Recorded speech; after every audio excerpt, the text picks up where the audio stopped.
So what are some things that you'd like to see done differently at the county level?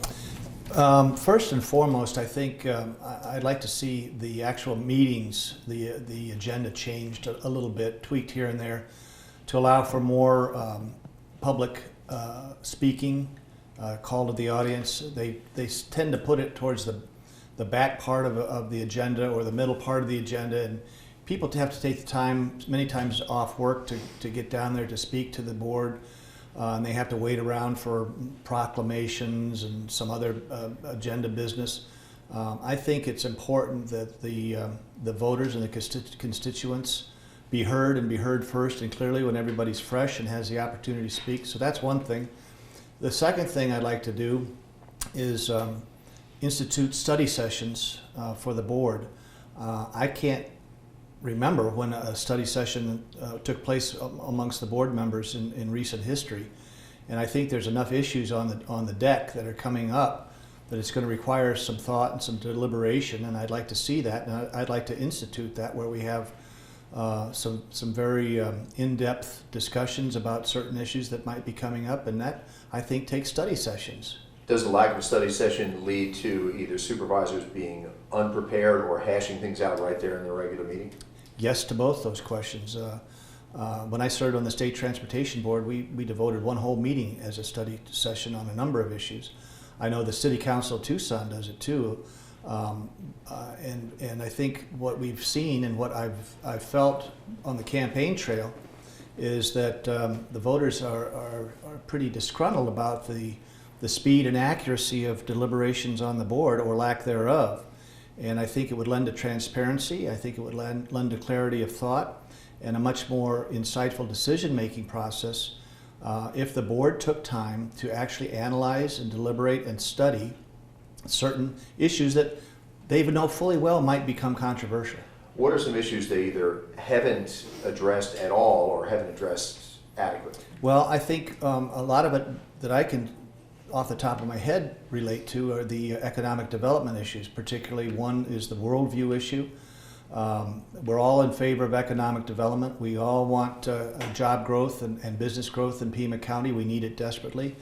But if it's not done right or not done thoughtfully, it leads to controversy. It leads to poorly managed decisions.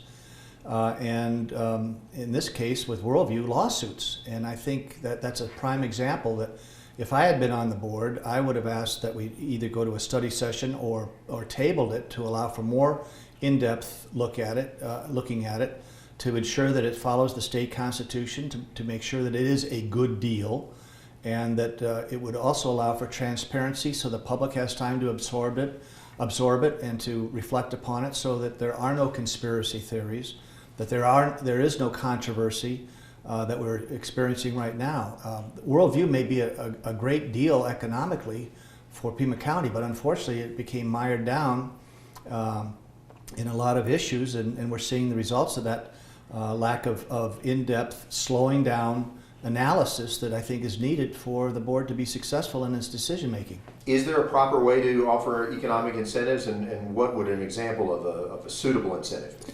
Well, I'm sure there are.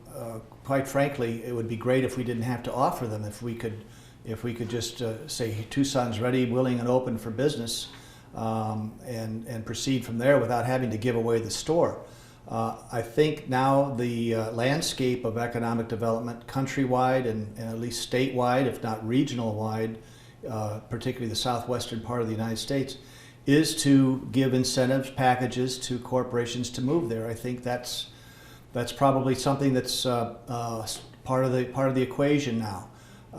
It's unfortunate that we have to do that, but I think that if we look at that, and as long as we make sure that it makes sense, that we can proceed from that vantage point. So if Pima County is competing with other regions that are offering incentives, what's the right kind of incentive to offer to win that company, but still meet the standards you hope to apply? Yeah, I think it depends on who is applying and who we're trying to recruit.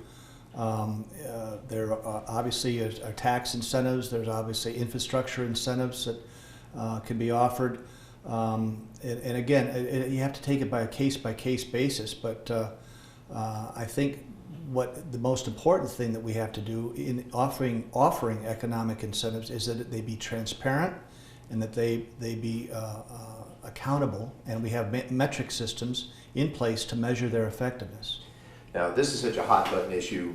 All I really have to say is the word roads. Mm-hmm. What should they do?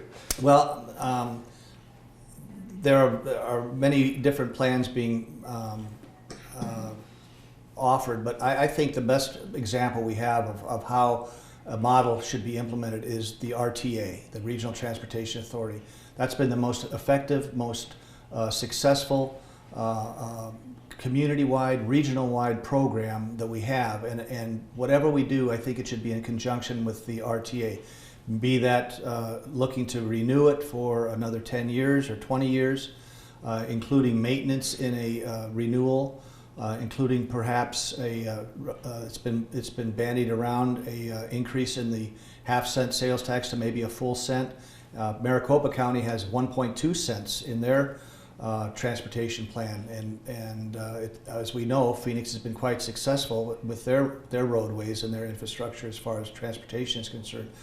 So my experience of being on the State Transportation Board and the Regional Transportation Authority is to utilize successful models that we've seen in both those entities and apply them to our region for roads. So right now, while the law that underlies the RTA says that money is for expanding capacity, you're looking for it to be that plus repair? Potentially. I think that should all be on the table. I think so should raising the sales tax should be on the table. I'm not taking a position at this particular point one way or the other until I get some sort of consensus from the community, some sort of willingness to go along in some direction, some idea of where the community wants to go on this, but certainly those are on the table. Now, your opponent has proposed the idea of an income tax, which he finds to be more fair than based on sales tax or property tax. You mean a personal income tax? Yes. Imposed by the county? That's what he is proposing. I would not be in favor of that. Please elaborate. I would be able that is not in the purview of the county to be placing taxes on personal individuals, particularly when one of the core groups of incentives or areas where the county should be involved in is in infrastructure and in roads. That's the job of the county. So to have to go to the individual people for an income tax, I don't think makes any sense at all. Now, roads and economic development are the issues we hear about most frequently. Are there issues that should be getting more attention but aren't? No, I think those are my two primary areas. Certainly, I think we have to look at sheriff's pay. That is one of the areas that I think needs some examination. But my priorities throughout my campaign, and as well as what I want to do personally as a new member of the board, is improving our infrastructure and roads, and increasing our economic development by attracting new businesses and retaining the ones we have. There's been some speculation that there's a chance for a change in the balance of power on the board, that this election could result in a Republican majority. What would the board look like? How would it behave if that happens? Well, I think one thing in particular is that there would be a number of changes made by the Republican majority. One is this, I don't know if it's a law or a regulation or some kind of institutionalized plan, but it states that supervisors cannot talk to, something to the effect that supervisors cannot talk to department heads or employees without first getting authorization through the county administrator, if you can even do that. And I think, to me, that's foreign from everything I was brought up in the private enterprise and private business world. If I couldn't talk to a department head in my own business, I couldn't manage effectively. And I think it's incumbent upon board members to be able to speak to county employees, county department heads, ask them what they're doing, ask them how they're doing it, what problems they may be having. But there is in place some type of regulation, and I'm not clear on the details, but I've been told this, that prohibits board members from speaking to individual department heads, individual departments, and to employees. I'm not clear on whether that's a policy or a tradition or I think it's whatever, a but I understand policy. it is the way they do it. Yeah, I believe it's a policy that's in effect. Would you want to retain Chuck Huckleberry, the administrator? I mean, he's quite the lightning rod on some of these issues. He is, and I think that's going to be an issue on the with the new, if there is a new majority. My best case scenario that I'd like to have happen is, after 20-some years in the position as county administrator, that Mr. Huckleberry would strongly consider retirement now. I think this is an opportune time. We've seen other county officials, my soon-to-be predecessor, hopefully, if everything goes well, a week from now, he chose retirement after 20 years from the board. Mr. Huckleberry, this would be a great time for him to do that. We could have a smooth transition. We could have a search for a replacement. We could have transparency, and the voters and the citizens of the county could be involved in that process, as well as business communities and leadership communities throughout the region.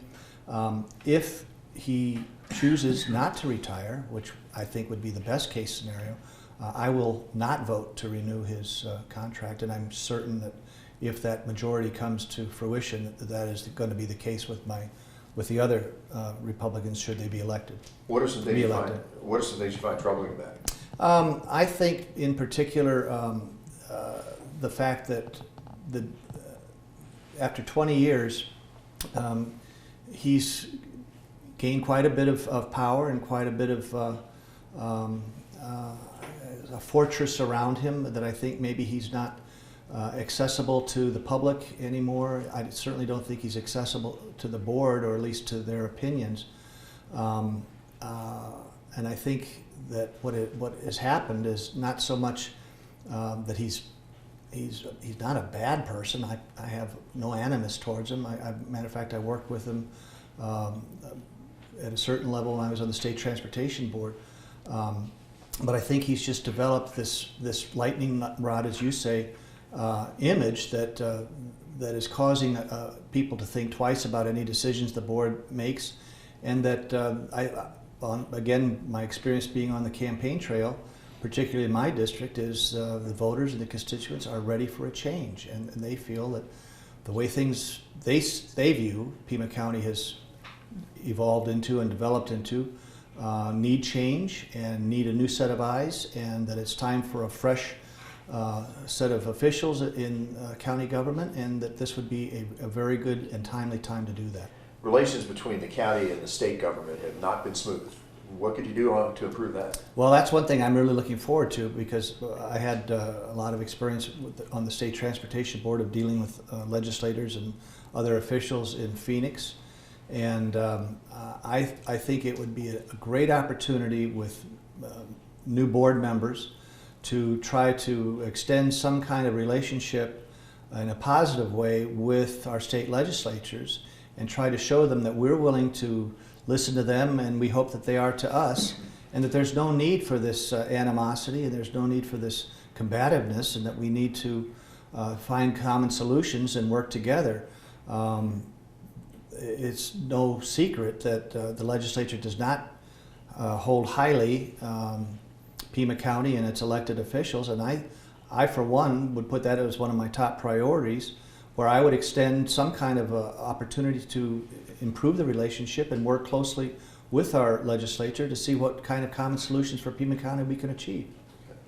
I think that's going to do it. I always have to apologize because such a small portion is going to make it on the air. Sure. We do plan to put an essentially uncut version of this on our website as well. But is there anything you feel like you just want to add? No, I think you covered a lot. Great.